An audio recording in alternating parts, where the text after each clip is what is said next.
আজ আমি আলোচনা করব বাংলাদেশের ভবিষ্যতের জন্য অশনি সংকেত হয়ে উঠেছে যে সাম্প্রতিক ঘটনাটি সেই বিষয়ে।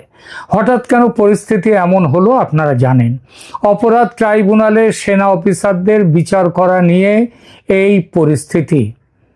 রাষ্ট্রপতি শাহাবুদ্দিন চুপ্পু অর্ডিন্যান্স বা অধ্যাদেশ জারি করে আন্তর্জাতিক অপরাধ ট্রাইব্যুনালে 25 জন প্রাক্তন ও বর্তমান সেনা অফিসারের বিরুদ্ধে অভিযোগ গঠন করার স্বীকৃতি দিয়েছেন। তাদের বিচার করার স্বীকৃতি দেওয়ার ফলে পরিস্থিতির এই অবনতি। বিচারে তারা দোষী সাব্যস্ত হবেন কিনা সেটা পরের ব্যাপার। আপাতত যেটা হবে সেটা হলো যারা এখনো কর্মরত তাদের চাকরি চলে যাবে এই মুহূর্তে, এবং যারা অবসর নিয়েছেন তাদের পেনশন সমেত সমস্ত অবসরকালীন সুবিধা বন্ধ হবে। বাংলাদেশের ইতিহাসে এই প্রথমবারের মতো কর্মরত সেনা অফিসারদের একটি বেসামরিক আদালতে মানবতা বিরোধী অপরাধের জন্য অভিযুক্ত করা হয়েছে। এই অভিযোগের মধ্যে রয়েছে জোর করে গুম করা, গোপন আটক এবং নির্যাতনের অভিযোগ। এখন স্পষ্ট হয়ে গেছে যে সরকারের এই সিদ্ধান্ত সেনাবাহিনীতে বিভাজন আরও চওড়া করেছে এবং সেনার অভ্যন্তরীণ গোষ্ঠীদ্বন্দ্ব যা এতকাল বারুদের স্তূপ হয়েছিল তাতে অগ্নিসংযোগ করেছে এই ঘটনা। বিস্ফোরণ এখন কেবল সময়ের অপেক্ষা, আর সেই বিস্ফোরণের একটা ঝলক সেটা দেখা গেছে 10 অক্টোবর রাতে ঢাকায় সেনাপ্রধান জেনারেল ওয়াকারুজ্জামানের কাছে দুটি পৃথক সেনা দল হাজির হয়েছিল গত রাতে, পরস্পর বিরোধী দাবি নিয়ে আলাদাভাবে। প্রথম দলটি, যারা পাকিস্তানপন্থী বা জামায়াতপন্থী হিসেবে পরিচিত, তাদের ছিল। এরা একই সঙ্গে বর্তমান সরকারের সমর্থক। তারা দাবি জানিয়েছে যে কোনো অবস্থাতেই সরকারের সিদ্ধান্তের বিরোধিতা করা যাবে না, অর্থাৎ এই সেনাকর্তাদের বিচার ট্রাইব্যুনালেই হবে। সেনাপ্রধানকে তারা হুঁশিয়ারি দিয়েছেন যেন এর বিরোধিতা তিনি না করেন। তারা চলে যাওয়ার পর খবর পাচ্ছি আরেকটি দল এসেছিল যারা দাবি করে যে কোনো পরিস্থিতিতেই সেনা অফিসারদের বেসামরিক ট্রাইব্যুনালে বিচার হতে পারবে না। সেনাপ্রধানকে যে করেই হোক এই বিচার বন্ধ করতে হবে, নইলে তারা সহজে ছাড়বেন না। বলা বাহুল্য, এই চেষ্টা করতে গিয়েই সেনাপ্রধান 31শে আগস্টে তিনি প্রধান বিচারপতির সঙ্গে দেখা করেন। তারপর প্রধান উপদেষ্টা এবং রাষ্ট্রপতির সঙ্গে দেখা করেন। এই একই বিষয়, এই সেনাকর্মীদের বিচার করা ট্রাইব্যুনালে চলবে না। আমি এই নিয়ে আগে একটি ভিডিও করেছি, কারো চাইলে দেখে নিতে পারেন। বর্তমানে বাংলাদেশ সেনাবাহিনীতে 3টি প্রধান শক্তি কেন্দ্র তৈরি হয়েছে। প্রথমটি সেনাপ্রধান জেনারেল ওয়াকারুজ্জামানের নেতৃত্বে, দ্বিতীয়টি লেফটেন্যান্ট জেনারেল মোহাম্মদ শাহিনুল হকের নেতৃত্বে, যারা আওয়ামী লীগ ঘেঁষা বলে পরিচিত, এবং তৃতীয়টি লেফটেন্যান্ট জেনারেল মোহাম্মদ ফয়জুর রহমানের নেতৃত্বাধীন ইসলামপন্থী গ্রুপ বা পাকিস্তানপন্থী গ্রুপ। এরা পাকিস্তানি প্রভাব এবং আইএসআই এর সঙ্গে গভীরভাবে সম্পৃক্ত। ওয়াকারুজ্জামান মাঝে মাঝে যাত্রা দলের বিবেকের ভূমিকায় অভিনয় করে পাবলিকের হাততালি কুড়িয়েছেন বটে, তবে তিনি আদতে জামাত এবং পাকিস্তানের প্রোডাক্ট, এই দিকেই ঝুঁকে আছেন। বিশেষভাবে উদ্বেগজনক হলো পাকিস্তানের আইএসআই এর ক্রমবর্ধমান প্রভাবের প্রতি জেনারেল ওয়াকারুজ্জামানের সমর্থন। গত জানুয়ারিতে আইএসআই প্রধান লেফটেন্যান্ট জেনারেল আসিম মালিক ঢাকা সফর করেছেন, যা কয়েক দশকে পরে এই প্রথম। এছাড়াও বাংলাদেশের ডিজিএফআই একটি গোপন মিশনে পাকিস্তান সফর করেছে ভারতের বিরুদ্ধে কৌশল প্রণয়নের জন্য। সাম্প্রতিক প্রতিবেদন অনুযায়ী একটি ইসলামিক রেভলিউশনারি আর্মি গঠনের পরিকল্পনা চলছে বাংলাদেশ সেনাবাহিনীতে, যা ইরানের IRGCর অনুকরণে তৈরি হবে। আর এইসব ব্যাপারে অনেক সলা পরামর্শ করতে কয়েকদিন আগে এসেছিলেন পাকিস্তানের বড় সেনাকর্তা তাবাসসুম হাবিব। তিনি ঢাকায় এসেছিলেন এবং ঢাকা ছাড়াও তিনি বিভিন্ন জায়গায় ঘুরেছেন। এই পরিকল্পনা জামায়াতে ইসলামীর নেতৃত্বে এবং পাকিস্তানের ISI এর সহায়তায় এগিয়ে চলেছে। ওয়াকারুজ্জামান প্রকাশ্যে এইসব নিয়ে কিছু বলেন না বটে, তবে তার ওই মৌনং সম্মতি লক্ষণং এই ভূমিকা জানতে কারো বাকি নেই। তিনি দেশের সেনা প্রধান এবং এই সরকার ক্ষমতায় এসেছে তার দৌলতে। তিনি যখন বলেছিলেন সেনাকে বন্দুক নামিয়ে রাখতে, তার দৌলতেই তো এসছে। তিনি কিন্তু এসব ব্যাপারে কিচ্ছু বলেন না, তিনি মৌন থাকেন। পাকিস্তানের যারাই আসছে ঘুরে যাচ্ছে, এরা যাচ্ছে ওরা যাচ্ছে, তুর্কি থেকে আসছে, তিনি সামনে থাকছেন না কিন্তু পেছনে ঠিক আছেন। ফলত সেনাপ্রধান জেনারেল ওয়াকারুজ্জামান এখন একটি অত্যন্ত কঠিন পরিস্থিতির মুখোমুখি। তিনি পেশাদার এবং রাজনীতিমুক্ত একটি সেনাবাহিনী গড়ার ব্যাপারে মুখে অনেক কথা বলেন, যেসব কথা বলেন সেগুলো তার ভান মাত্র। তিনি বারবার বলেন যে সেনাবাহিনী রাজনীতিতে জড়াবে না, অথচ শেখ হাসিনা সরকারের পতনে তার ভূমিকা ছিল চরম রাজনৈতিক। ডিসেম্বরের মধ্যে নির্বাচন করতে হবে বলে তার হুঙ্কার, এটা যে গ্যালারি শো, এটা লোককে বোঝাবার জন্য যে শোটা দেয়া হচ্ছে, এটা কিন্তু স্পষ্ট হচ্ছে দিনকে দিন।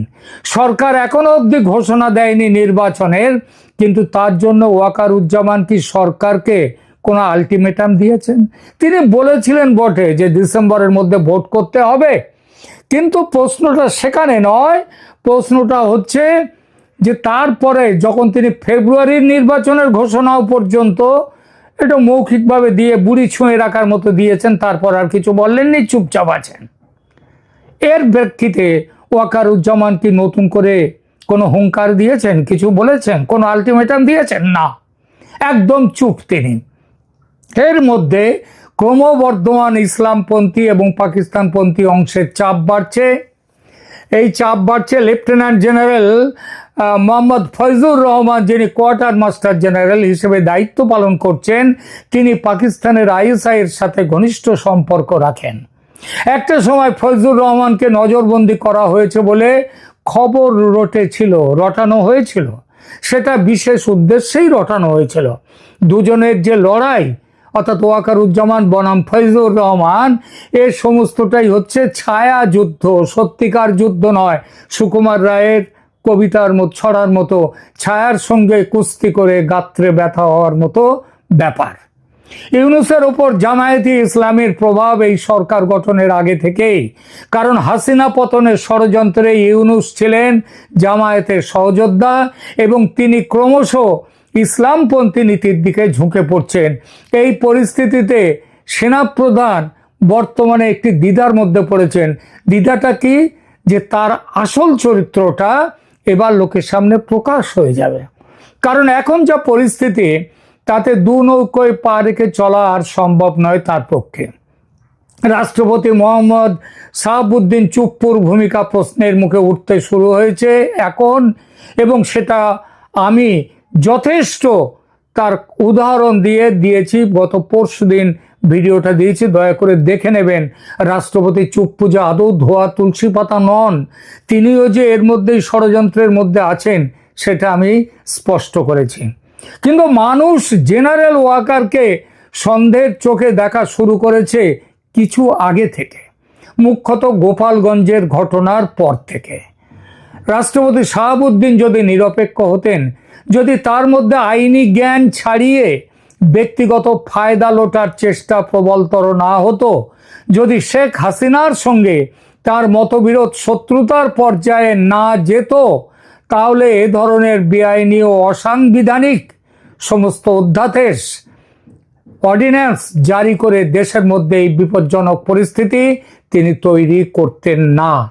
কিন্তু ফেলে দেওয়া থুতু যেমন গিলে ফেলা যায় না, ছুঁড়ে দেওয়া তীর যেমন ফিরিয়ে নেওয়া যায় না, তেমনি জারি করা অধ্যাদেশ ফিরিয়ে নেওয়া সম্ভব নয় শাহাবুদ্দিন চুপ্পুর পক্ষে। আর সেটা ফিরিয়ে নিতে বা অকার্যকর করার সিদ্ধান্ত নেবেও না সরকার। সুতরাং সেনার মধ্যে সংঘর্ষ অনিবার্য। ওয়াকার যেহেতু সেনাপ্রধান, সুতরাং আর দু নৌকায় পা রেখে চলা যাবে না তার। এবার একটা স্পষ্ট নির্দিষ্ট পথ তাকে নিতেই হবে। এই নতুন পরিস্থিতি খুব স্বাভাবিকভাবেই নজরে রেখেছে ভারত। ভারত সরকারিভাবে এখনো কোনো প্রতিক্রিয়া দেয়নি এবং দেওয়ার কথাও নয়। তবে ঘটনা পরম্পরার ওপর যে কড়া নজর রেখেছে সেটা বোঝা যাচ্ছে। এই পরিস্থিতিতে ভারত তার সীমান্ত নিরাপত্তা আরো কড়া করেছে। সীমান্তে মাইন পোতা হয়েছে এবং হচ্ছে বহু জায়গায়। খবর যাচ্ছে যে কয়েকজন বাংলাদেশি নাগরিক সীমান্ত পার হতে গিয়ে মাইন বিস্ফোরণে প্রাণ হারিয়েছেন। কিন্তু তার চেয়ে বড় খবর, শেখ হাসিনার সাথে ভারতের জাতীয় নিরাপত্তা উপদেষ্টা অজিত ডোভাল এবং পররাষ্ট্রমন্ত্রী এস জয়শঙ্করের মধ্যে একটি জরুরি বৈঠক হয়েছে। সেই খবরটি দেব এখন। অসমর্থিত কিন্তু নির্ভরযোগ্য সূত্র জানাচ্ছে, বাংলাদেশ সেনাবাহিনীর বর্তমান বিক্ষোভ বা বিদ্রোহের প্রেক্ষিতে শেখ হাসিনা ভারতের কাছ থেকে কি ধরনের অ্যাকশন চান এবং সে বিষয়ে ভারত সরকারের কি বক্তব্য এবং ভারত কি করতে চায় এই পরিস্থিতিতে, সেটা শেখ হাসিনাকে জানাবার জন্যই এই বৈঠকের আয়োজন। প্রধানত এই বিষয়ে পুঙ্খানুপুঙ্খ আলোচনা হয়েছে এই বৈঠকে গত রাত্রে 10 তারিখ প্রায় মধ্যরাত্রে। কোনো সিদ্ধান্ত এই বৈঠকে নেওয়া হয়েছে কিনা এবং হয়ে থাকলে কি সিদ্ধান্ত নেওয়া হয়েছে সে বিষয়ে কোনো পাকা নির্ভরযোগ্য খবর এখনো পর্যন্ত পাইনি। এই মুহূর্তে সে ব্যাপারে কিছু খবর দিতে গেলে আমাকে মন গড়া খবরের আশ্রয় নিতে হবে, যেটা আমি নেব না। তবে যেটুকু খবর বিভিন্ন সূত্র থেকে, আবার বলছি অসমর্থিত কিন্তু নির্ভরযোগ্য মনে হতেই পারে, সেসব খবর হচ্ছে, তা যদি সত্য হয় তাহলে ভারত পরিস্থিতি নিয়ে গভীরভাবে চিন্তিত এবং স্পষ্ট সামরিক প্রতিক্রিয়ার পরিকল্পনা করছে। ভারত যদি ওয়াকারুজ্জামান পরিস্থিতি সামাল দিতে ব্যর্থ হন এবং তার পরিণতিতে বাংলা সেনার মধ্যে প্রত্যক্ষ গোষ্ঠী সংঘর্ষ যদি বাধে, সেরকম হলে সংঘর্ষ যে শুধু ক্যান্টনমেন্টের মধ্যে আবদ্ধ থাকবে না, ছড়িয়ে পড়বে যে দেশ জুড়ে বলাই বাহুল্য। কারণ ইসলামপন্থীদের হাতে, জামায়াতের হাতে, হিজবুত তাহরির এদের হাতে প্রচুর অস্ত্র আছে। পাকিস্তান থেকে এসছে অস্ত্র জাহাজ ভর্তি করে, এবং আজকের দিনের জন্যই তো জাহাজ ভর্তি করে সমস্ত অস্ত্র এসেছে। যদি পরিস্থিতির আরো অবনতি হয় এবং বেসামরিক সরকার ব্যর্থ হয় পরিস্থিতি সামাল দিতে তো ব্যর্থ হচ্ছেই, সুতরাং তাদের সার্থক হওয়ার কোনো সম্ভাবনাই নেই, তাহলে সেই পরিস্থিতিতে কি হতে পারে? প্রথমত সেনাবাহিনী ক্ষমতা দখল করতে পারে এবং এই অধ্যাদেশের শিকল ভাঙতে পারে একমাত্র সামরিক শাসন বা মার্শাল ল। তারা ক্ষমতায় এসে এই যে অধ্যাদেশ সেটাকে বাতিল করে দিয়ে মার্শাল ল জারি করতে পারে। তা সে মার্শাল ল জেনারেল ওয়াকারুজ্জামান জারি করবেন নাকি লেফটেন্যান্ট জেনারেল মোহাম্মদ সাইনুল হক জারি করবেন নাকি লেফটেন্যান্ট জেনারেল মোহাম্মদ ফয়জুর রহমান জারি করবেন, সেটা নির্ভর করবে কার শক্তি কেমন তার ওপর। বলা বাহুল্য পাকিস্তানের সমর্থন থাকবে ফয়জুর রহমানের ওপর, ইসলামপন্থীদের সমর্থন থাকবে ফয়জুর রহমানের ওপর, আর ভারতের সমর্থন থাকবে মোহাম্মদ সাইনুল হকের দিকে, এবং মোহাম্মদ সাইনুল হকের দিকে সমর্থন থাকবে আওয়ামী লীগের মাঠের কর্মীদের। কিন্তু তারা তো নিরস্ত্র, তাদের কাছে তো শুধু লাঠি আর কিছু অন্যান্য সাধারণ অস্ত্র ছাড়া তো কিছু নেই। সেই মুহূর্তে ভারতের ভূমিকা হবে ৭১-এর মুক্তিযুদ্ধের সময় যেভাবে মুক্তিযোদ্ধাদের অস্ত্র সমন্বিত করেছিল ভারত, তার ঠিক সেরকম। তবে প্রতিবেশী দেশ আর পাকিস্তান, তারা সমর্থন করবে এক পক্ষকে, ভারত সমর্থন করবে আর এক পক্ষকে। কিন্তু প্রতিবেশী দেশ হওয়ার সুবাদে এবং বেশি শক্তিধর দেশ হওয়ার সুবাদে ভারতের সমর্থন যে অনেক বেশি কার্যকর হবে পাকিস্তানের চেয়ে, সেটা বলা বাহুল্য।